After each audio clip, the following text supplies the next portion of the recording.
जी, ये मैंने वेबसोल का अकाउंट अपना ओपन किया हुआ है। तो जब भी आप कोई होस्टिंग परचेज करेंगे तो इस तरह आपका भी क्लाइंट एरिया क्रिएट हो जाएगा, ठीक है। और इधर से मैं होस्टिंग में आया हूँ और होस्टिंग से मैं अब जा रहा हूँ सी पैनल पे। और जब आप होस्टिंग परचेज करते हैं तो समटाइम्स जो कंपनी वाले होते हैं वो डायरेक्ट आपको सी पैनल का एक्सेस देते हैं, यानी आपको होस्टिंग का एक्सेस नहीं देते हैं। तो आप उनसे मांगेंगे तो आपको मिल जाएगा, ठीक है। क्योंकि होस्टिंग के एक्सेस का फायदा होता है आपके इनवाइसेस वगैरह सब आपके कंट्रोल में होते हैं। अगर कोई बंदा आपके बिहाफ पे काम भी कर रहा हो तो उसमें अपना कमीशन वगैरह नहीं रखेगा ना, सारी इनवाइसेस इसमें जनरेट होकर आ रही हैं, आपको सब पता लग रहा है कि कितने पैसे आप दे रहे हैं, कंपनी ने कितनी इनवाइस जनरेट की है, उतने ही देने हैं, ज़्यादा नहीं देने हमें। अच्छा, सब आज हमने करना क्या था, हमने करना ये था, हमने कुछ कॉन्सेप्ट लिया था डोमेन का, एड एंड डोमेन का और सब डोमेन का, ठीक है। तो एक तो हम आज एक चीज़ देखेंगे कि सब डोमेन कैसे बनती है, नंबर वन, ठीक है। सब डोमेन पे डाटा लाइव कैसे होता है, और साथ हम ये देखेंगे कि सर्च कंसोल कैसे कॉन्फ़िगर होता है, ठीक है। तो मैं इधर आ जाता हूँ फाइल मैनेजर पे और नीचे आए ज़रा। ये इस वक्त किस जगह पर है, हम सी पैनल में हैं, अपनी होस्टिंग के सी पैनल के अंदर है, यानी जहाँ पर आपने अपनी वेबसाइट को लाइव करना है, ये वो वाली जगह है, ठीक है।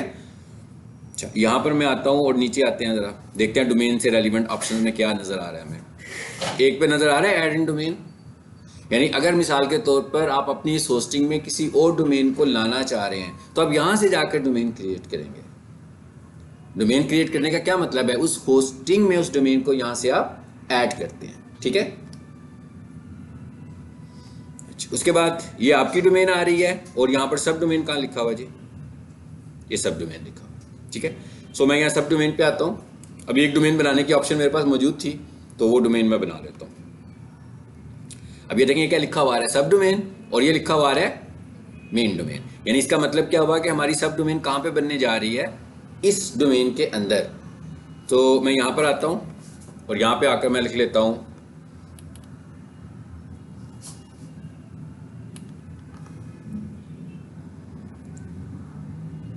टॉप, फिलहाल हम टॉप कर लेते हैं, टॉप किचन इक्विपमेंट, ठीक है। इसका मतलब क्या हुआ कि अब मैं ये अपनी डोमेन जो है इस नाम से बनाने जा रहा हूँ। अब मेरी जो डोमेन बनेगी वो होगी क्या, basically top kitchen equipment dot hospital. समझ आ गई ना बात, यानी इसके अंदर अब हमें ये डोमेन क्रिएट होने जा रही है। तो ये कहाँ बन रही है, ये देखिए ये क्या कह रहा है, डॉक्यूमेंट रूट। तो सी पैनल के अंदर ये एक स्टैंडर्ड सिस्टम फोल्डर होता है जिसके अंदर आप चीज़ों को अपलोड करते हो। तो मैं यहाँ से आके क्या करता हूँ, नीचे आकर देखें ये सारी ऑलरेडी आ रही है हमारे पास।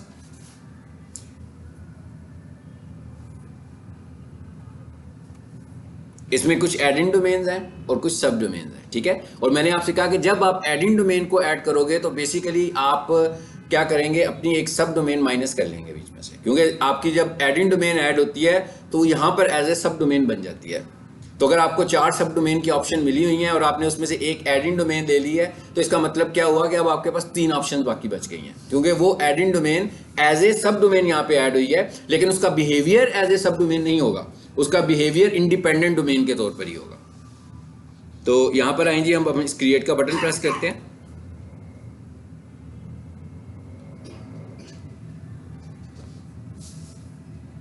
ये सब डोमेन क्रिएट हो रही है, मैसेज आ गया मुझे, इसका मतलब है कि सब डोमेन हमारी बन गई है।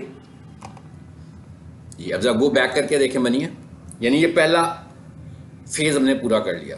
अब वो क्या कहता है, आपने पूरी की पूरी डोमेन्स बना ली हैं, जितनी आपके पास सब डोमेन की ऑप्शंस थी आप मैक्सिमम यूज कर चुके हैं। नीचे आकर देखें यहाँ पर भी शो हो गई है टॉप किचन इक्विपमेंट डॉट, ठीक है। यहाँ पर आकर मैं ये लिखता हूँ, इसका मतलब है डोमेन तो बन गई ना हमारी। अब इसका मतलब इसको अब यहाँ पर लाइव होना चाहिए। तो मैं यहाँ पे आके टाइप करता हूँ टॉप किचन इक्विपमेंट, बस इतना ही नाम था ना, डॉट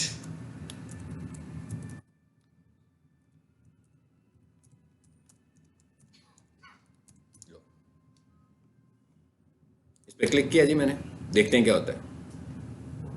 404 ये भी हमारा इशू है, उसका टॉपिक है हमारा ये जो 404 एरर आता है, ये क्यों आता है, कब आता है, कैसे आता है, इसका क्या नुकसान है एसईओ के लिए, और हम इसको रिमूव कैसे कर सकते हैं, और इवन हम इसे कस्टमाइज कैसे कर सकते हैं। कस्टमाइज का मतलब अभी तो सिर्फ 404 आया है ना, हो सकता है कि मैं इसको थोड़ा सा स्टाइलिश करवा लूँ, अपने डेवलपर से बोलूँ कि यार एक बिल्कुल ऐसी स्क्रीन बन जाए जैसे हम लोग नहीं लिखते क्लोज, तो खूबसूरत सी फ्लेक्स बना के, तो उस फ्लेक्स की शक्ल में नजर आ रहा हो, हमारी कंपनी का नाम भी नजर आ रहा हो, ठीक है, और फिर ये मैसेज आ रहा हो, तो इसको भी हम कस्टमाइज कर सकते हैं। लेकिन इसका मतलब क्या हुआ, इसका मतलब ये हुआ कि सब डोमेन तो है, मगर सब डोमेन का जो आपका एड्रेस है वहां पे कुछ नहीं है। यानी कि 404 का क्या मतलब है कि नॉट फाउंड। इसका मतलब क्या हुआ, मैंने क्या कहा था, वेबसाइट में जो फाइल चलती है आपकी वो कौन सी होती है, इंडेक्स की फाइल चल रही होती है। यानी इसका अभी तक तो मैंने फाइल ही नहीं बनाई, अगर मैं फाइल बनाऊंगा तो फाइल रन होएगी ना, तभी तो इसमें कोई फाइल है ही नहीं है। यानी मैंने अभी आधा काम किया है, अभी आधा काम मैंने नहीं किया, ठीक है। अब हम यूं करते हैं, वापस आ जाते हैं सी में, सब डोमेन में, और यहां से ये मेन्यू का बटन है, ये सी पैनल है, मैं आपको सी पैनल यूज करना बता रहा हूं, ठीक है। और ये लाइव सी पैनल है, ठीक है, ये ऑफलाइन नहीं है कुछ भी, सब लाइव है। यानी जब भी आप होस्टिंग परचेज करेंगे तो ये लाइव एक्सेस आपके पास आता है। सो मैं इस मेन्यू के बटन पर क्लिक करूं, सी पैनल पर क्लिक करें, ये भी मेन्यू का बटन ही होता है, ठीक है। चाहे यहां क्लिक कर ले, चाहे यहां क्लिक कर ले। आगे अब इसका मतलब क्या हुआ, अब क्या रह गया पीछे, वेबसाइट को अपलोड करना रह गया। वेबसाइट जो आपकी अपलोड होगी, यानी जब भी आपने डाटा अपलोड करना है तो हमें कहां जाना है, हमें जाना है फाइल मैनेजर में। यानी जब हमने अपनी वेबसाइट को लाइव करना होगा, सबसे पहले क्या किया, मैंने डोमेन परचेज की, उसके बाद मैंने होस्टिंग परचेज की, ठीक है। होस्टिंग परचेज की, डायरेक्ट मेरे पास एक्सेस आ गया, सी पैनल में गया, फाइल मैनेजर में आया, लाइव कर दिया। एक तो ये तरीका है। अब मैं कह रहा हूं मेरी एक वेबसाइट तो चल रही है, मैंने अब क्या करना है, एक सब डोमेन भी बनानी है। सब डोमेन हमारे बहुत सारे काम भी आ सकती है, मतलब हम मल्टीपल कीवर्ड्स की टारगेटिंग कर रहे हैं, तो आप अपने एक होम पेज के ऊपर तो कुछ ज़्यादा मैक्सिमम टारगेटिंग तो नहीं कर सकते ना। तो अगर आप बहुत सारी, आपके पास 4 सब डोमेन्स हैं, तो इसका मतलब क्या हुआ, 4 इंडिपेंडेंट कीवर्ड्स तो टारगेट हो जाएंगे आपके, और वो रैंक भी जल्दी होंगे, ठीक है। फाइल मैनेजर में आते हैं, आगे, हाँ जी, क्या कह रहा है जी, पब्लिक HTML, ये वो फोल्डर है जहां पर आपकी वेबसाइट ने अपलोड होना है, ठीक है। आएंगे इस पे, अगर हम यहां पर देखें तो आपको वहां पर जितनी भी सब डोमेन्स नजर आ रही थी वो सब यहां फोल्डर नजर आ रहे होंगे। ये अल्लामा शफात रसूल भी नजर आ रहा है आपको, कॉफी शॉप भी आ रही है, ये मे भी मैंने वहां से रिमूव कर दी होगी तो वहां नहीं होगी, सिर्फ यहां नजर आ रही है, चल नहीं रही होगी फिर, क्योंकि मैंने वहां से एक सब डोमेन बनाई, तो जैसे ही मैंने सब डोमेन बनाई फोल्डर खुद बन जाएगा। देखें सर, जो हमने बनाई है उसका फोल्डर बना है। यानी इसका मतलब जब भी हम सब डोमेन बनाएंगे तो फोल्डर ऑटोमेटिकली क्रिएट होगा, लेकिन फोल्डर में आपकी वेबसाइट होनी चाहिए ना, तो वेबसाइट तो खुद नहीं आएगी, वेबसाइट तो हमें लानी पड़ेगी। तो अगर मैं वहां से सब डोमेन को रिमूव करूंगा तो सब डोमेन तो मेरी नहीं चलेगी, लेकिन जो मैंने डाटा यहां पे रखा हुआ है वो डाटा तो यहां पड़ा रहेगा ना, जब तक मैं उसको यहां से डाटा को भी रिमूव नहीं करूंगा। तो अब मैं आ जाता हूं जी टॉप किचन में। अब मुझे क्या करना है, ये एक और फोल्डर आ रहा है CGI बिन, ये भी सिस्टम फोल्डर है, ये भी उसका अपना, इससे भी हमें कुछ लेना देना नहीं है। ये जब हम रोबोट्स की फाइल बनाएंगे तो हम देखेंगे कि हम इसको कैसे इग्नोर करवाएं, क्योंकि ये तो ऑप्टिमाइजेशन से रेलिवेंट तो है नहीं है, तो हम कहेंगे ना भाई इस पे ना हो, क्राउलर को मना करेंगे, ये बाद में देखेंगे। अब यहां पर हमें क्या करना है, ये जो जगह है यहां पर हमें अपनी वेबसाइट को लेकर आना है, ठीक है। चलिए हम सपोज करते हैं जी कि ये ऊपर मेन्यू आ रहा है, ये बिल्कुल सॉफ्टवेयर की तरह है सब कुछ, तो मैं यहां से अपलोड का बटन प्रेस करता हूं जी। आगे क्या करना चाहिए हमें, सिलेक्ट, ओके। अब एक और चीज याद रखेंगे, आपने जब भी अपनी वेबसाइट को यहां पर लेकर आना है तो एज ए वन फाइल लाना है। मैंने भी तो आप लोगों को एज ए वन फाइल दिया है ना, तो वहां पर जाकर आपने उसको एक्सट्रैक्ट किया, तो जब भी आपकी वेबसाइट रेडी हो जाएगी, आपको लगेगा कि भाई इसको लाइव करना चाहिए, तो आपने उसी वक्त उसको जिप कर देना है और आपने उस जिप फाइल को यहां पर लेके आना है, ठीक है। सो मेरा ख्याल है मैंने जो फाइल आपको दी है ना, मैं उसी को यहां पर कॉल करता हूं। यहां पर होगा जी DM कैंट, और प्रोजेक्ट के नाम का कोई फोल्डर है, इसमें होगा शायद, ये फाइल आ रही है हमारे पास, आ रही है ना, ये दस्तगीर की वेबसाइट है ये सारी, इसे खोलते हैं।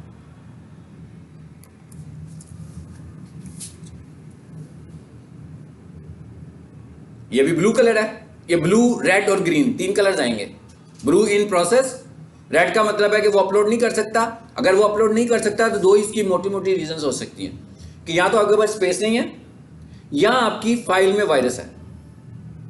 अगर आपकी प्रोजेक्ट में वायरस भी हुआ, यानी आप जिस लैपटॉप पे काम कर रहे थे, अपना प्रोजेक्ट बनाने लगे हुए थे, उसमें वायरस था और आपने पूरा प्रोजेक्ट रेडी कर लिया और जब आप उसको लाइव करते हैं तो आपके लैपटॉप पे तो चल रहा है, आपको भी कुछ नहीं कह रहा वो, लेकिन जब वो लाइव होता है ना तो वो अपलोड नहीं होता है, इन्फेक्टेड है।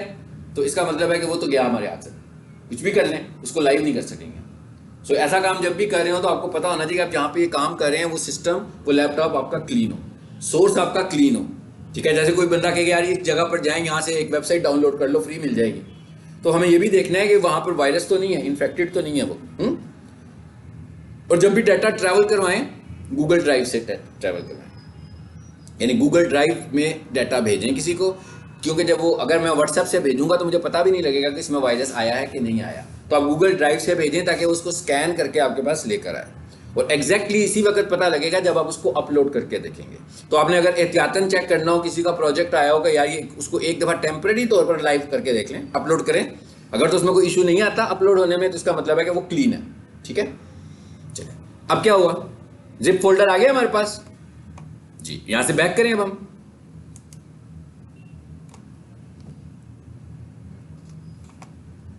इस वक्त हम अपने सब डोमेन के फोल्डर में ही मौजूद हैं, और उस सब डोमेन के फोल्डर में हमारे पास जो फाइल हमें नजर आ रही है जो हमने डाउनलोड की है,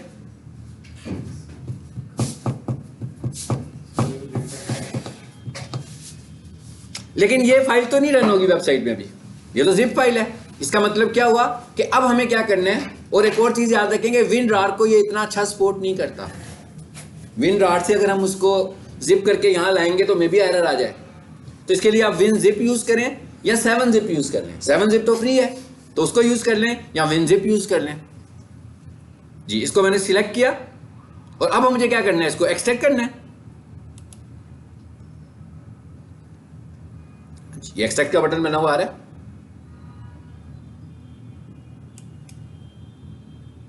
अब वो मुझे बता रहा है कि भैया इस जगह पे एक्सट्रैक्ट होने जा रहा है आपका फोल्डर। ठीक है, इसे मैं एक्सट्रैक्ट कर देता हूं, कोई एरर तो नहीं आया हमारे पास, तो इसे मैं क्लोज कर देता हूं। इसका मतलब क्या हुआ, इस पेज को जरा रिफ्रेश करें तो ये एक्सट्रैक्ट हो चुका होगा, यहां पे हो चुका है, लेकिन ये अभी इस फोल्डर में लाइव नहीं हुआ। अभी भी हमें पता लग रहा है कि इसने इसको क्या किया है, एक और फोल्डर में फेंक दिया, क्योंकि हमने जिप की हुई थी इस तरह।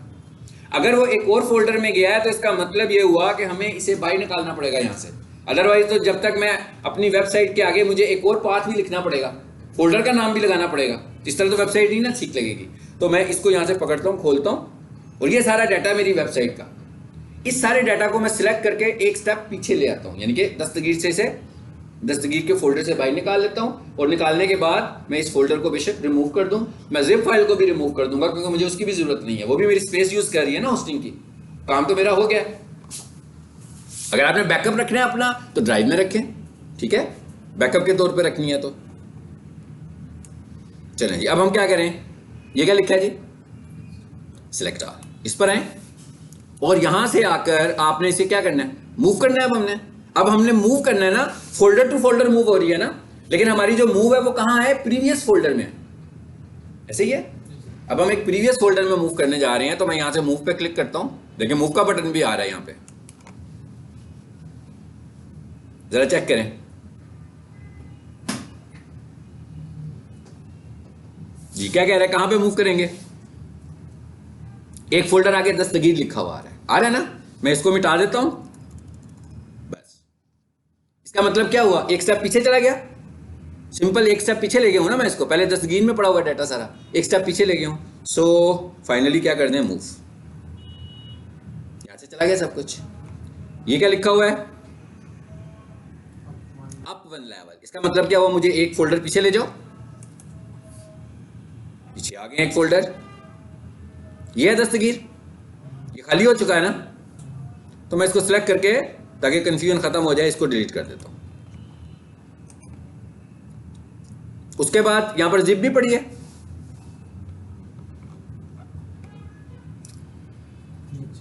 जिप फाइल नजर आ रही है, मुझे क्यों नहीं आ रही, ये है चलो जी, देखें इसने भी 3-4 MB लिए हुए हैं ना। हो सकता है आपका प्रोजेक्ट बड़ा हो तो ज़्यादा स्पेस ले रही हो, सपोज 500 MB का हो, 800 MB का हो, तो ये तो डबल हो जाएगी ना स्पेस आपकी। तो इसको करने के फौरन बाद आप इसको यहाँ से डिलीट कर दें, लेकिन इसका बैकअप किसी और जगह पे जरूर रखें अपने पास, क्योंकि सम टाइम आपकी वेबसाइट करप्ट सर्वर्स की मेंटेनेंस की वजह से भी होती है, ठीक है। तो वो फिर आपको यही कहते हैं कि आपके पास बैकअप पड़ा हुआ है। नो डाउट हम भी क्लेम कर सकते हैं उनको, लेकिन नुकसान तो हमारा ही है ना अगर हम बैकअप नहीं रखेंगे तो। चलिए जी, इसका मतलब क्या हुआ, अब इस वेबसाइट को चलना है, जो कुछ भी वहां पर वेबसाइट बनी हुई है ना, इसने लाइव हो जाना है। अब मैं इसको रिफ्रेश करता हूं इस पेज को, ये देखें क्या लिखा हुआ है, टॉप किचन इक्विपमेंट। चल गई,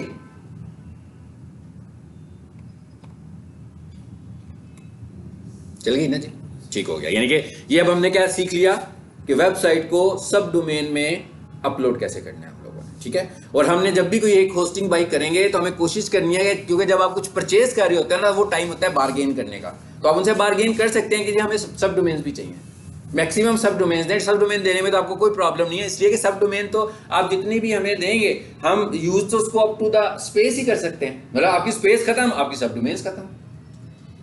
आपके पास स्पेस ही 2 GB की थी, आपके पास बेशक 50 सब डोमेन्स हो, आप तो डाटा तो उस पर ला ही नहीं सकते। मैक्सिमम आपने 2 GB तक ही रहना है ना, उससे ज़्यादा बड़ा तो वेबसाइट ही नहीं आएगी उसमें। सो ये वेबसाइट जी हमने कर ली है लाइव। अच्छा, उसके बाद अब चलते हैं आगे।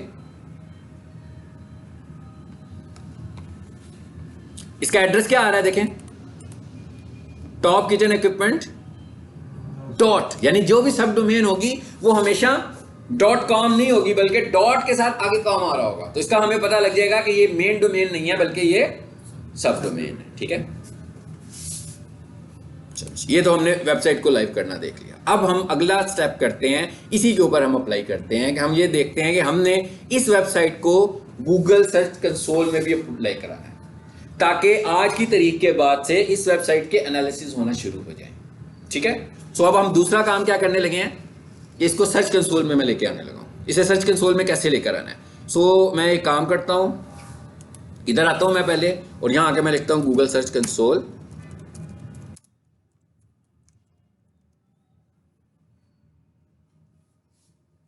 आगे जी, इधर आगे जी हम गूगल सर्च कंसोल में, सर्च कंसोल खोलो।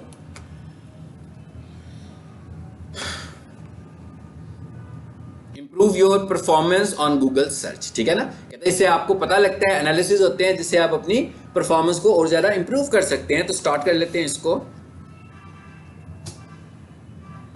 अब मैं इस वक्त अपने एक अकाउंट में आ गया हूं, मेरा जीमेल के साथ, इसमें जितनी वेबसाइट्स के सर्च कंसोल बने हुए हैं, मैं सारी उन सर्च कंसोल्स में आ चुका हूं। इसका मतलब ये हुआ कि आप जब खुद से सर्च कंसोल बनाएंगे तो आपके पास इतना डाटा तो नहीं आ रहा होगा ये वाला, ये तो मेरी वजह से, मैंने जिस अकाउंट में बना रहा हूं उसमें आ रहा है, ठीक है। आप जब आओगे तो यहां पर हो सकता है ये विंडो ना है, बल्कि जो मैं नेक्स्ट स्टेप में लेकर जाने लगा हूं वो विंडो डायरेक्ट आपके पास है, क्योंकि आपने तो पहले से सर्च कंसोल नहीं बनाया हुआ। तो मैं इस पर क्लिक करता हूं, जरा देखते हैं, ये वो अकाउंट्स हैं जो मैंने बनाए हुए हैं। सो इसके ऊपर देखें, यहां से शुरू हो रही है बात, मैं नीचे आता जा रहा हूं, और ये क्या लिखा हुआ आ रहा है दूसरे हिस्से में, नॉट वेरीफाइड। इसका क्या मतलब है, इसका मतलब वो जो ऊपर वाले थे वो तो वेरीफाइड थे और ये थे नॉट वेरीफाइड। नॉट वेरीफाइड का क्या मतलब है, हो सकता है मैंने बनाए हो और बाद में रिमूव कर दिया, तो उसकी वेरिफिकेशन खत्म हो गई है। रिमूव कैसे होंगे, मे बी मैंने सब डोमेन ही रिमूव कर दिया, मे बी मैंने जो वेरिफिकेशन कोड है वो रिमूव कर दिया हो, जो वेरिफिकेशन की फाइल है वो रिमूव कर दी हो, तो मतलब हो सकता है मैंने इन चीजों को रिमूव किया हो। अब मैंने क्या करना है, बनाने, इसका मतलब मेरा इनसे कोई लेना देना नहीं है, ठीक है। ये तो वो हैं जो मेरी मुख्तलिफ वेबसाइट्स के मुख्तलिफ क्लाइंट्स के हो सकते हैं, तो वो आ रहे हैं सारा डाटा। तो मैं नीचे आता हूं और ये क्या लिखा है, ऐड प्रॉपर्टी। तो ये कैसे ऐड होते हैं, एज ए प्रॉपर्टी ऐड होते हैं, ठीक है। ये ऐड प्रॉपर्टी की ऑप्शन उस वक्त आएगी जब कम से कम आपके पास एक सर्च कंसोल बना होगा, अदरवाइज ये ऐड प्रॉपर्टी की ऑप्शन आपके पास नहीं आएगी, बल्कि ये वाली विंडो आपके पास डायरेक्ट आएगी, ठीक है। अब जब भी सर्च कंसोल में आओगे फर्स्ट टाइम, तो ये विंडो आपको नजर आएगी, और इसमें 2 ऑप्शन हमें नजर आ रही हैं, इसमें से हमने एक को करना है। एक जो होती है वो होस्टिंग डिपेंडेंट होती है, यानी होस्टिंग वालों को हमें कह के करवाना पड़ता है, सारी सेटिंग्स उन्होंने करनी होती है। एक है डोमेन्स इन दोनों में पहले फर्क बताता हूं क्या है, फिर हम करते हैं। एक पे लिखा है डोमेन्स और एक पे लिखा है यूआरएल। अब डोमेन का क्या मतलब है कि मेरी वेबसाइट है xyz.com, उसके साथ मेरे पास 6 डोमेन्स हैं। सो मैं क्या करता हूं, xyz.com को सर्च कंसोल से अप्रूव करा लेता हूं, पहले वाले मेथड से, जो कि होस्टिंग वालों को बताकर हम करेंगे, इंफॉर्मेशन उनको देंगे, वो हमारे आईपीस को भी रीसेट करते हैं। इस तरह ये प्रोसेस होता है। तो फिर मुझे इसमें क्या फ़ायदा क्या है, इसमें फ़ायदा ये है कि आपकी जितनी भी सब डोमेन्स हैं, आपको उन्हें अलहदा से अप्रूव कराने की ज़रूरत नहीं है। आपने डोमेन अप्रूव करा ली है तो आपकी हर वेब सब डोमेन उसके अंदर ऑटो अप्रूव होगी, क्योंकि मेन डोमेन अप्रूव हुई है। ठीक है। दूसरी क्या चीज़ है, यूआरएल प्रीफिक्स। इसका क्या मतलब है, इसका मतलब ये है कि मैं इंडिपेंडेंटली अप्रूव कराएंगे, हमारे कंट्रोल में है, ये हम खुद करेंगे। अगर आपके पास अपनी वेबसाइट का एक्सेस है, cPanel उसका मौजूद है, ठीक है, तो फिर आप ये सारा काम खुद से कर सकते हैं। सो इसका मतलब क्या होगा कि हम कौन से वाला पार्ट करने लगे हैं, यूआरएल वाला। यूआरएल में क्या होगा कि अगर मेरे पास एक डोमेन है xyz.com, उसके अंदर मेरे पास 4 सब डोमेन लगी हुई हैं, तो मुझे मेन डोमेन को भी सर्च कंसोल क्रिएट करना है और उसकी 4 सब डोमेन्स का भी। और इसका फायदा ये होगा कि सब चीजें मेरे कंट्रोल में भी होंगी। ठीक है ना, मतलब मेरा जब दिल करे मैं हटा भी सकता हूँ इसको। अगर उसमें तो क्या होगा, एक ही दफा बनते जा रहे हैं सबके, ऑटो अप्रूव होती जा रही है वेबसाइट। सो अब ये बननी कैसे है जी, ये क्या कहता है, यूआरएल प्रीफिक्स। यहां पर क्या है, अपनी वेबसाइट का यूआरएल दे दें। ये यूआरएल मैं इसको यहां पे क्लिक करता हूं, यहां से कॉपी करता हूं और यहां पे पेस्ट कर देता हूं। कहां पे जी, यहां पे जी। आगे क्या कह रहा है वो, कंटिन्यू। क्या कह रहा है, पहले तो चेक कर रहा है कि क्या ये वेबसाइट लाइव भी है कि नहीं है। लाइव चेक किया उसने। लाइव चेक करने के बाद उसने क्या किया, ऑनरशिप ऑटो वेरीफाइड कर दिया। अच्छा, इसका ये क्यों ऑटो वेरीफाइड हुई है अभी आपको मैं बताता हूँ। इधर आने जरा, ये फाइल नजर आ रही है आपको। ये बेसिकली जब पहले मैंने किसी स्टूडेंट को दी होगी तो उसने ये फाइल बना ली हुई है, उसको हमने कॉपी किया, यानी वेरिफिकेशन वाली फाइल इसमें ऑलरेडी पहले से ही मौजूद है। ठीक है, ये मैं कैसे पहचान लिया फौरन कि ये वेरिफिकेशन वाली फाइल है। ये देखें कोड टाइप किया ना, लिखा हुआ है गूगल, इस तरह की और कोई फाइल नहीं है यहां पर। तो मैं इसको रिमूव कर दूं,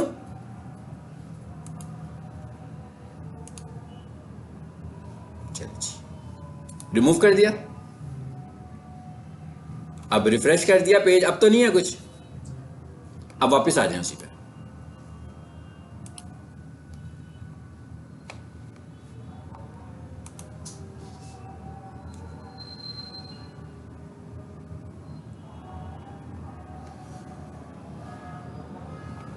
कहां पे जाएं, टॉप पे जाएं और फिर कहां पे जाएं, ऐड पे जाएं और यहां आकर अपना यूआरएल पेस्ट कर दें जी। इसके बाद कंटिन्यू। चलो भाई, क्या हो गया, अब गो टू प्रॉपर्टी में आएंगे। अभी उसको लग रहा है कि ये पहले से ही अप्रूव हुई है इस अकाउंट में, लेकिन हमने ये प्रोसेस सीखना है, सो इसलिए हम एक काम करते हैं, इस पे चले जाते हैं। ठीक है, किसी और जीमेल पर चले जाते हैं। इनके ऊपर मैंने ये सारी बड़ी दफ़ा प्रूफ कराई होंगी।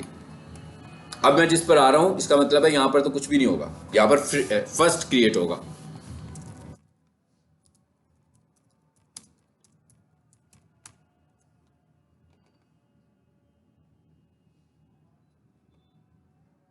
अच्छा, इसकी अप्रूव होने के ना 2 तरीके हैं। एक तरीका क्या है, ये फाइल है, और एक तरीका क्या है, कोड है। ये भी हो सकता है कि उसके हेड में ये कोड पड़ा हो।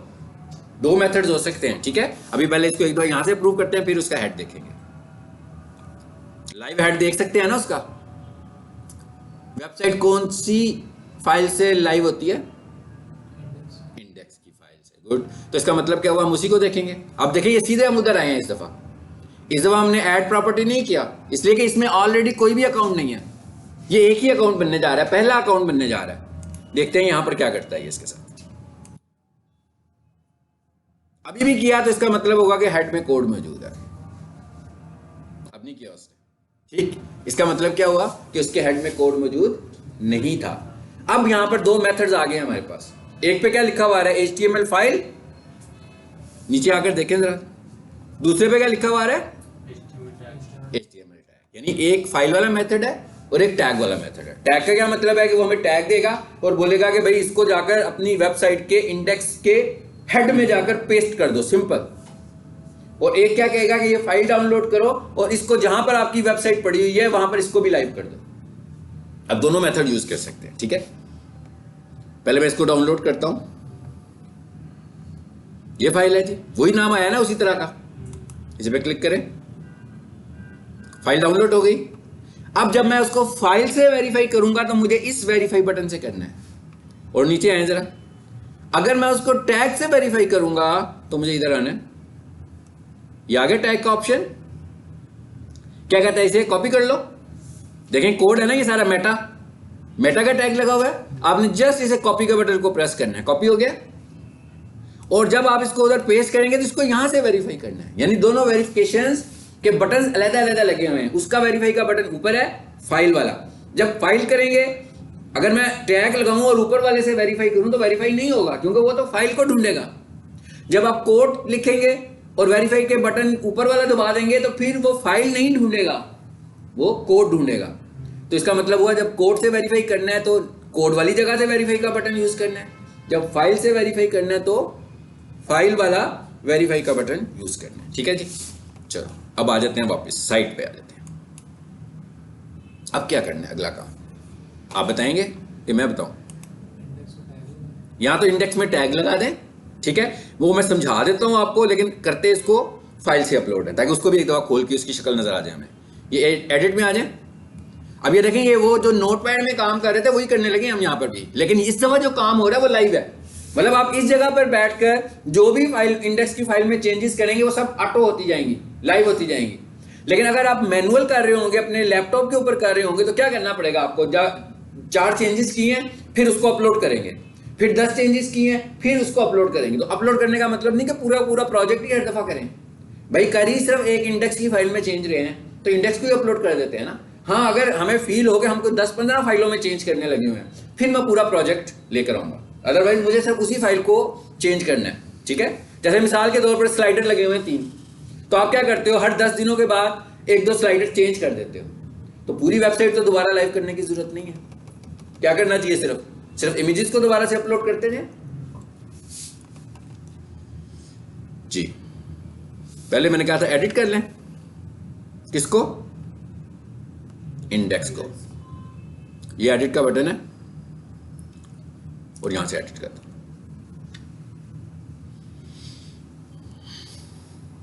आगे कोड लगाएं। हेड में लगाने को कहा, जहां मर्जी लगा लें, आपकी चॉइस है।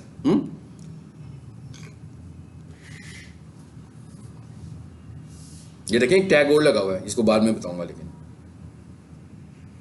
पढ़ा जा रहा है क्या लिखा हुआ है? बड़ा कर दूं थोड़ा सा।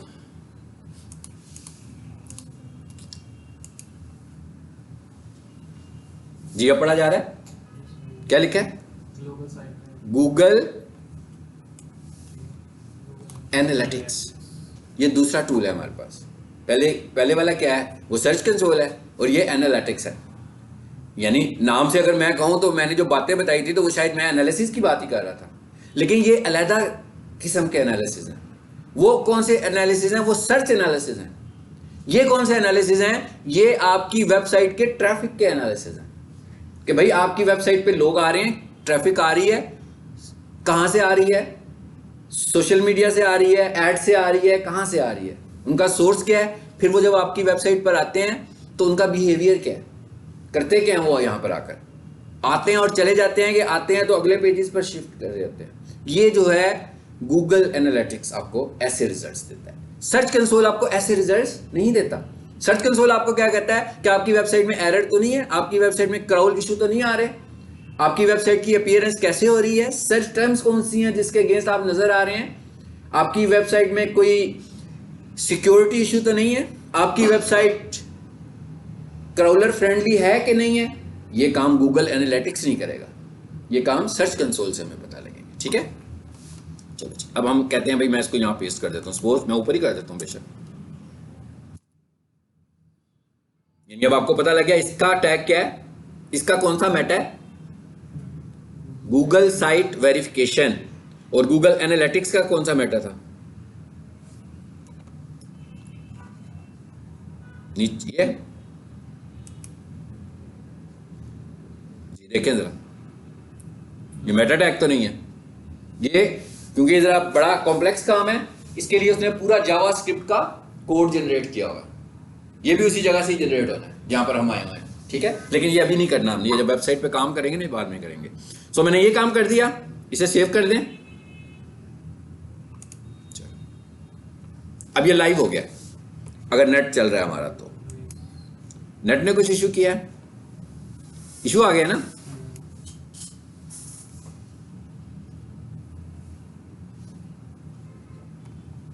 लाइन नंबर 162 में कुछ कहता है भाई मुझे प्रॉब्लम हुई है, चेक करें जरा क्या लिखा हुआ है।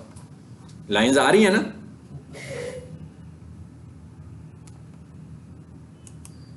कुछ नहीं है, इसे क्लोज कर दें। दूसरा कौन सा तरीका बताया मैंने आपको? अपलोड करने वाला। जी अपलोड पे जाएं और आपको अपने फोल्डर में होना चाहिए।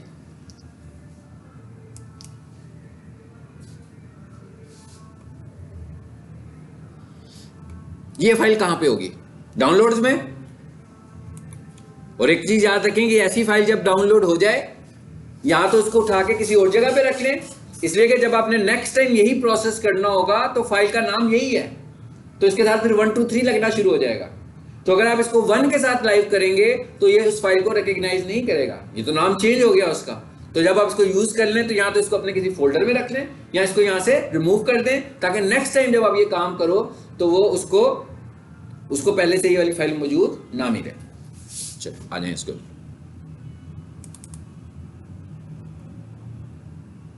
हो गई? हो गई।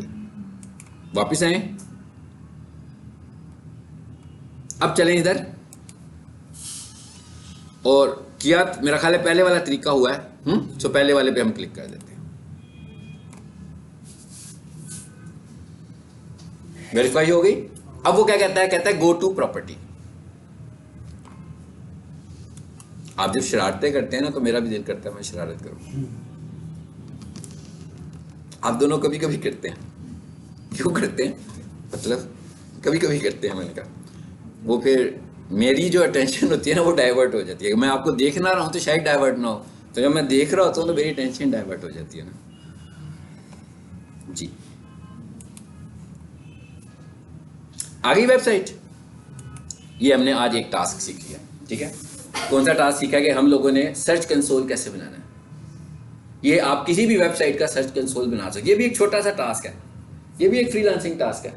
सर्च कंसोल बनाइए। वेरीफाई हो गई है कि नहीं कैसे पता लग रहा है? ये ऊपर आई है, अभी देखते हैं, बता देता हूँ वेरीफाई हुई है कि नहीं, कैसे पता लगेगा। पहली बात ये ऊपर देखें, ऊपर भी आ रहा है एक, ऊपर वाले देखें क्या लिखा हुआ है। कुछ नहीं लिखा हुआ ना। अब इसने रिजल्ट्स अभी नहीं देने ना, क्योंकि इसने बेसिकली तो डाटा गूगल से इकट्ठा करना है। अब आज की तारीख में अभी हम लोगों ने इसको गूगल के पास भेज दिया। अब इसने क्या किया? इसके एनालिसिस करने शुरू कर दिए, ठीक है। अब हम इसको 10-15 दिनों के बाद देखेंगे तो एनालिसिस हुए होंगे, महीने के बाद देखेंगे तो और बेहतर एनालिसिस हुए होंगे, 2 महीनों के बाद देखोगे तो और ज़्यादा अच्छे एनालिसिस हुए होंगे। अगर ये वेबसाइट मोबाइल फ्रेंडली नहीं होगी तो इसमें जो इश्यूज आएंगे वो भी यहाँ पर आना शुरू हो जाएंगे। अगर इस वेबसाइट में कोई सिक्योरिटी इशू होगा तो वो भी यहाँ पे नजर आना शुरू हो जाएंगे। क्या आपकी वेबसाइट क्राउल हो रही है कि नहीं हो रही है, ये भी हम देख लेंगे, ठीक है। इसको अब हम बाद में देखेंगे। नहीं अभी नहीं ना, अभी नहीं पता लगेगा। अभी उसको आगे बाद में लेकर जाते हैं, अभी हमने लाइव कर दिया, ठीक है। क्योंकि वो क्राउल हो रही है नहीं है उसके लिए अभी हमें 2-3 चीजें और यहाँ लेके आनी है। वो जब लाएंगे ना, उसमें से एक रोबोट्स है और एक साइट मैप है। जब ये दोनों चीजें भी साथ यहाँ ले आएंगे ना, फिर हम इसकी बात करेंगे। चलो ये काम खत्म हो गया, इसको हम यहाँ पे ले आए हैं। इसको अब हम कर सकते हैं कि 1 हफ्ते के बाद चेक करेंगे कि क्या कर रही है, ठीक है।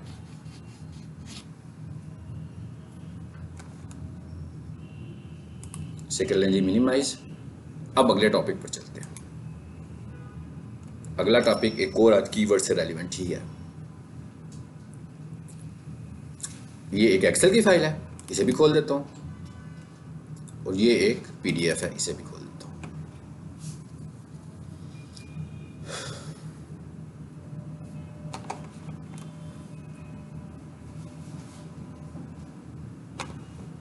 खुल गई एक्सेल। एक फार्मूला भी लगा हुआ नजर आ रहा है आपको इसमें। वो मैंने फार्मूला शो भी कराया हुआ है कि आपको फार्मूला दिख जाए। ठीक है, ये फार्मूला लगा क्या हुआ है,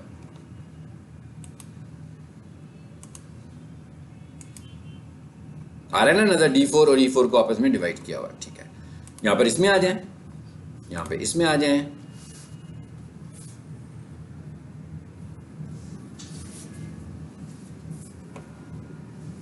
जी, एक और कीवर्ड से मुतालिक, कीवर्ड रिसर्च से मुतालिक एक और बात आ गई अब नहीं सामने। हाँ, और वो क्या है, keyword golden ratio.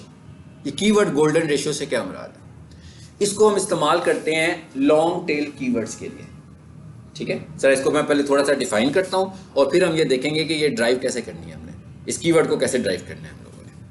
Keyword golden ratio is a data driven strategy to finding long tail keywords that are underutilised in Google search results pages. इसका क्या मतलब है, कहता है अगर आप एक नई वेबसाइट लेकर आए हैं, ठीक है, देखें अगर हम एक नई वेबसाइट लेकर आए हैं तो सबसे पहला माइंडसेट हमारा क्या होना चाहिए कि हम शॉर्ट कीवर्ड्स के ऊपर तो रैंक नहीं कर पाएंगे ना, हमें उस वक्त लॉन्ग टेल कीवर्ड्स पे रैंक करना है।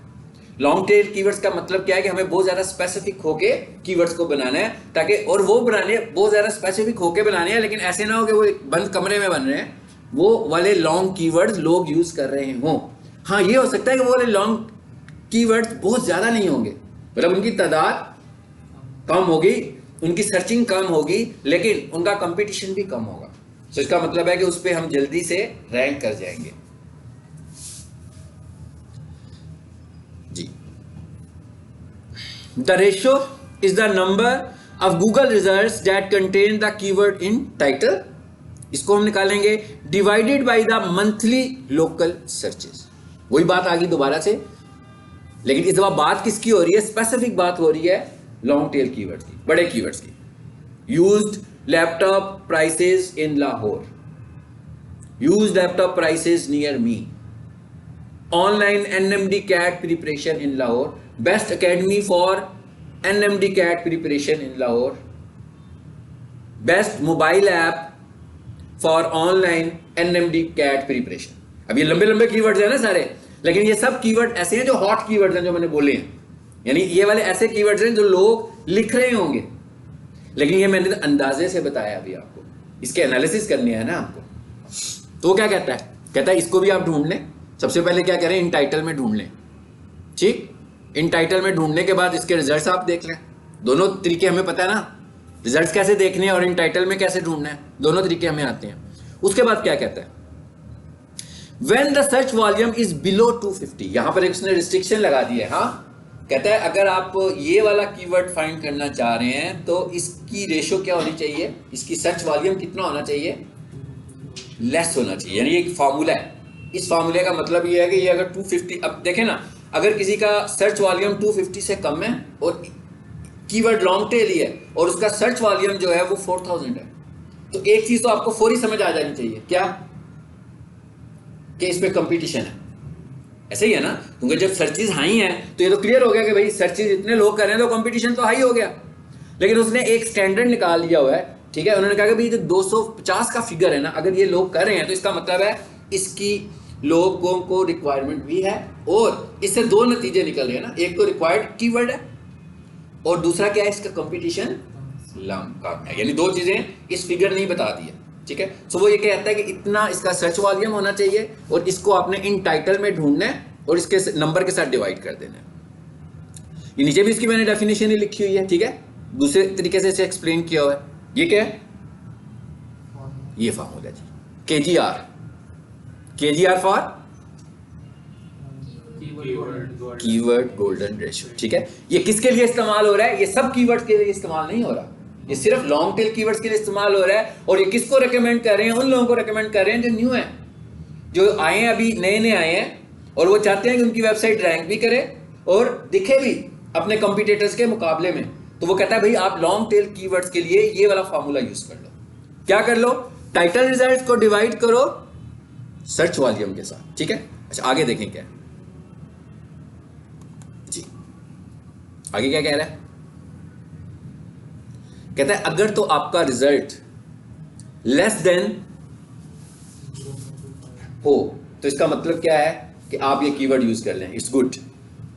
अगर कहता है कि 1 तक हो तो वर्क करेगा लेकिन उतना अच्छा नहीं है, ठीक है। अगर आपको मिसाल के तौर पर नहीं मिलता लेस देन 2.5 वाला, तो इसका मतलब है फिर हम आगे की वाली रेशो को देख लेंगे। और उसके बाद कहता है कि अगर ये 1 तक पहुंच जाए और 1 से बड़ा हो, तो इसका मतलब है कि ये कीवर्ड सही नहीं है, यानी कि ये एक एसईओ यूज करने वालों ने फॉर्मूला खुद से डिफाइन किया हुआ है, ठीक है। सो ये क्या है, ये लॉन्ग टेल कीवर्ड्स के लिए फॉर्मूला है। इसको यूज करने के लिए हमारे पास मेथड्स क्या है, प्लेटफॉर्म क्या है, यूज कर सकते हैं कीवर्ड प्लानर और सर्च को यूज करें और कीवर्ड प्लानर को यूज करें और एक्सेल में जाके वर्किंग कर लें, ठीक है। सही, इनमें सिर्फ ऑल इन टाइटल वाले हाँ, सिर्फ ऑल इन टाइटल वाले, ये वही उन्हीं को तो ढूंढा। सबसे पहला तो यही करेंगे ना, मिसाल के तौर पर आप कोई 30, 10, 5 ऑल इन टाइटल से निकाल लेते हो, लेकिन देखते क्या हो कि उनका कंपटीशन भी इधर करेंगे ना, भी देखें इधर आके वर्किंग कर ली, एक्सेल की शीट पे आ जाओ। सर जो मैंने ढूंढे थे उनमें से 1-2 पे सिर्फ 2-2 रिजल्ट आ रहे थे।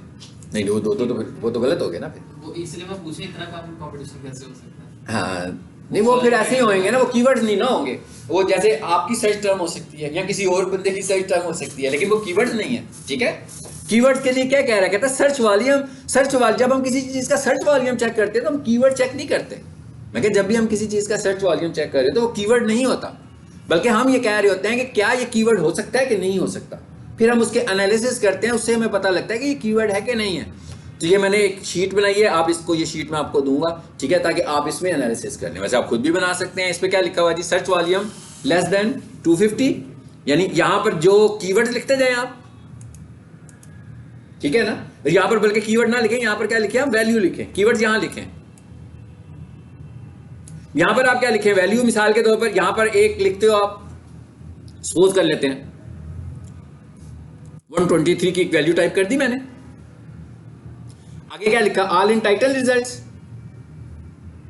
ऑल इन टाइटल रिजल्ट्स में हम कह देते हैं जी ये है, अपनी मर्जी से मैं लिख रहा हूं। और ये मैंने फार्मूला शो किया हुआ है, कंट्रोल टिल करते हैं, जरा फार्मूला यहां से जाए। चलो अब जरा इसको देख लेते हैं।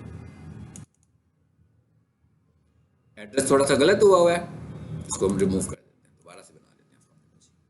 इक्वल्स टू क्या था, यही था, all in title divided by, आना शुरू हो गया अब रिजल्ट। अब क्या कहा था उसने, पॉइंट कम होना चाहिए, ठीक है। अब इधर आए, इधर मैं कह देता हूं 220। इस फॉर्मूले को जरा हम कॉपी कर लें।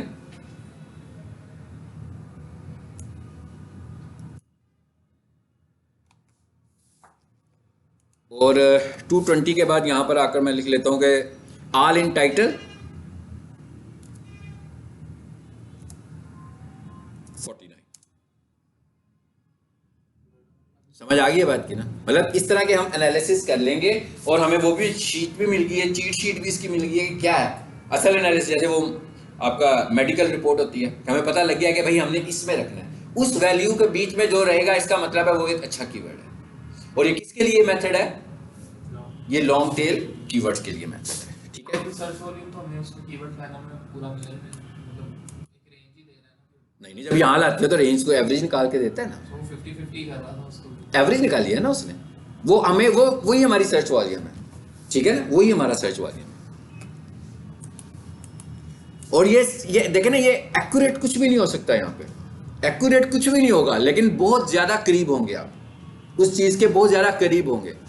असल में जो एक्यूरेशन है ना, इधर से अब हमने बाहर निकल आना है, फिर अभी रियल वर्ल्ड में आते हैं ना। लेकिन एक रियल वर्ल्ड है, एक रियल वर्ल्ड क्या है कि मैं लोगों की वेबसाइट की एसईओ कर रहा हूं, वो रियल वर्ल्ड है। उस रियल वर्ल्ड में इशू क्या है, उसमें तो भाई वो जो सीईओ है ना कंपनी का, वो ये कहता है कि भाई ये मेरी वेबसाइट है, ये 4 वेबसाइट दूसरे कंपटीटर्स की हैं, ये रैंक कर रही है, मैं नहीं रैंक कर रहा। क्यों नहीं कर रहा मुझे बताओ। फिर हम कोई रिसर्च नहीं है, मैं कहा फिर कोई कीवर्ड रिसर्च नहीं है, फिर सीधा सीधा हमने उसकी वेबसाइट का एनालिसिस करना है कि भाई इसने किन कीवर्ड्स को टारगेट किया हुआ है, इसने कंटेंट में किन कीवर्ड्स की कितनी ओपेसिटी रखी हुई है, हम उधर बैठ के सीधा काम कर रहे होंगे उसके लिए। लेकिन उससे पहले वाला जो वर्किंग है, उधर तक पहुंचने के लिए हमें कीवर्ड रिसर्च, ये टूल्स को इस्तेमाल करना है। लेकिन जब हम उस जगह पे पहुंच गए हैं तो आपका जो क्लाइंट है उसको नहीं इस चीज से कोई लिंक कि इसका कीवर्ड वॉल्यूम कितना है तो ये कितना है, उसका तो एक ही क्वेश्चन है आपसे कि भाई मैं क्यों नहीं नजर आ रहा। तो उसके लिए फिर हमारी वर्किंग कहां पे शुरू हो जाएगी, लाइव शुरू हो जाएगी हमारी, हम उसके कंपटीटर्स पे काम करना शुरू हो जाएंगे, ठीक है। और हम ये देखेंगे कि उसका कंपटीटर क्या नहीं कर रहा, वो हम करेंगे, उस स्ट्रेटेजी को हम मे भी हम रैंक करें 1 पर, हमारा कंपटीटर रैंक कर रहा है 4 पर, हम एकदम 4 पर चले गए और हमारा कंपटीटर 1 पे आ गया। अब इसमें और बहुत सारे फैक्टर हैं, आपकी एक्सटर्नल लिंक बिल्डिंग भी इसमें फैक्टर है, आपके सोशल मीडिया पे कितनी एंगेजमेंट होने लगी हुई है इस आपकी वेबसाइट के इस कीवर्ड के अगेंस्ट, ये भी इसका एक फैक्टर है। आपकी जो बिजनेस प्रोफाइल है वो कैसी चलने लगी हुई है, क्या वहां पर भी आप कुछ कर रहे हैं ऐसा, उधर से भी ट्रैफिक इधर आने लगी हुई है, अगर आ रही है तो वो भी एक फैक्टर है। यानी फिर हमें उन फैक्टर्स को देखना है कि अगर हम रैंक नहीं कर रहे तो वो क्या कर रहा है, यानी फिर हम अपनी नजर चारों तरफ दौड़ाएंगे, सारे फैक्टर्स को चेक करेंगे। अब हम कीवर्ड रिसर्च से बाहर आ चुके हैं, कीवर्ड बन गया, बस कीवर्ड बनाना था, एक बन गया, हमने कंपटीटर को भी देख लिया, उसमें से एक फैक्टर कंपटीटर वाला भी था, लेकिन मोस्ट इंपॉर्टेंटली हमारा फोकस्ड जो है ना वो यही है। फॉर एग्जाम्पल आप कीवर्ड ऐसे निकाल लेते हैं जो कंपटीटर के कीवर्ड है ही नहीं, तो एंड रिजल्ट तो अच्छा नहीं आएगा इसका, मैं इसका एंड रिजल्ट तो अच्छा नहीं आएगा। आप कहेंगे हाँ जी हो रहा है, अभी हो रहा है, अभी हो रहा है, 6 महीनों के बाद पता लगेगा कुछ भी नहीं हुआ, इसलिए कि जो आपका कीवर्ड था, कंपटीटर अपने कीवर्ड पे अभी भी वहीं खड़ा है, आप जो है आप नए कीवर्ड लेकर आ गए हैं तो आप आ रहे हैं, लेकिन कंपटीटर का जो कीवर्ड था वो तो उधर ही स्टैंड कर रहा है। तो हमें सबसे पहले क्या करना है, सीधा सा जो फॉर्मूला लाइव फॉर्मूला है वो क्या है कि भाई जिस बंदे ने आपको साइट दी है, आपने देखना है कि ये वाले जो कीवर्ड्स के अगेंस्ट इसके जो कंपटीटर्स हैं वो कहाँ हैं, किन किन कीवर्ड्स पे इसका कंपटीटर स्टैंड कर रहा है, उन कीवर्ड्स पर इसके कंपटीटर को हमने स्टैंड नहीं करना। फिर हमने साथ अपनी पैरेलल कीवर्ड रिसर्च भी पूरी करनी है, फिर हमने लॉन्ग कीवर्ड्स को भी देखना है, शॉर्ट कीवर्ड्स को भी देखना है, फिर हमने अपनी दूसरी प्लेटफॉर्म्स के ऊपर अपनी इंगेजमेंट को भी देखना है कि हम दूसरे प्लेटफॉर्म्स को किस तरीके से इंगेज करने लगे हुए हैं, क्या वो कर रहा है कि वो नहीं कर रहा। आपने सोशल मीडिया पे जाकर रेगुलर पोस्ट भी लगानी है, हम सोशल मीडिया पे उसकी पोस्ट लगाएंगे और उस पोस्ट को रीडायरेक्ट करेंगे उसकी यूआरएल के ऊपर, फिर हम उसको रीडायरेक्ट करेंगे उसके यूआरएल के ऊपर, ताकि कोई भी बंदा उस सोशल मीडिया से आएगा तो इसका मतलब है वो उसके यूआरएल तक पहुंच गया, सोर्स मिल गया उसको, यानी लिंक मिला ना उसको। कहां से मिला, फेसबुक से मिला, फेसबुक की जो डोमेन अथॉरिटी है वो तो 100 है, तो इसका मतलब है बड़ा स्ट्रॉन्ग लिंक मिला। लिंक्डइन से लिंक मिला, कोई बंदा वहां से फॉलो करके आया, वो भी अबाउट 100 है, वो स्ट्रॉन्ग लिंक है। ट्विटर से कोई बंदा उधर मूव करके आ रहा है, पिंटरेस्ट से कोई आ रहा है, फ्लिकर से कोई आ रहा है, इसका मतलब क्या है, बहुत हाई डोमेन अथॉरिटी से आ रहा है। आपकी डोमेन भी इंप्रूव होनी शुरू हो गई है, आपका सोर्स, यानी ये अकेला फैक्टर नहीं है, सारे फैक्टर्स के बाद ये वाले फैक्टर्स हैं। आप कितना इंगेज रखते हैं लोगों को और अपने प्लेटफॉर्म्स को कितना ज्यादा इंगेज रखते हैं, ठीक है। सर ये पैराग्राफ में कितने कीवर्ड्स होने चाहिए, पैराग्राफ में कितने कीवर्ड्स होने चाहिए, मतलब लॉन्ग कीवर्ड की बात कर रहे हो, कोई भी मतलब 500 वर्ड का पैराग्राफ है तो उसके लिए कितने कीवर्ड। अच्छा 5 वर्ड, बिल्कुल।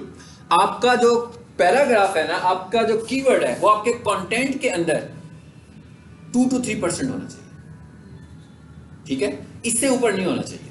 इसके बाद चले जाएंगे तो हमने कल एक कीवर्ड की टाइप पढ़ी थी, कौन सा था भला वो, यस एक और कीवर्ड की समझ में पड़ी थी कि भाई 3% तो हो गया, मैं 4% पे ले जाऊं, मैं 25% पे ले जाऊं तो मेरी तो कीवर्ड स्टफिंग हो जाएगी। तो मैंने एक आपको तरीका बताया था कल हम लोगों ने,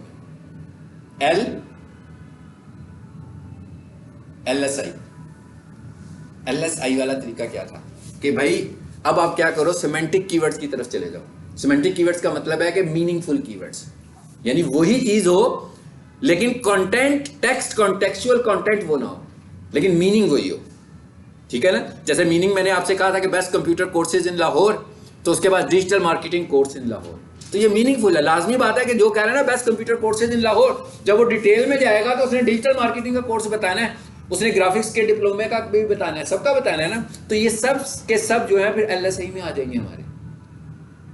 इसीलिए आप देखते हैं कि जब हम कुछ कंटेंट वाइज कोई सर्च कर रहे हैं और वो एग्जैक्टली ना हो तो एग्जैक्टली वही सर्च नहीं आती है, बल्कि उसकी मीनिंग में सर्च हमें नजर आ रही होती है, ठीक है।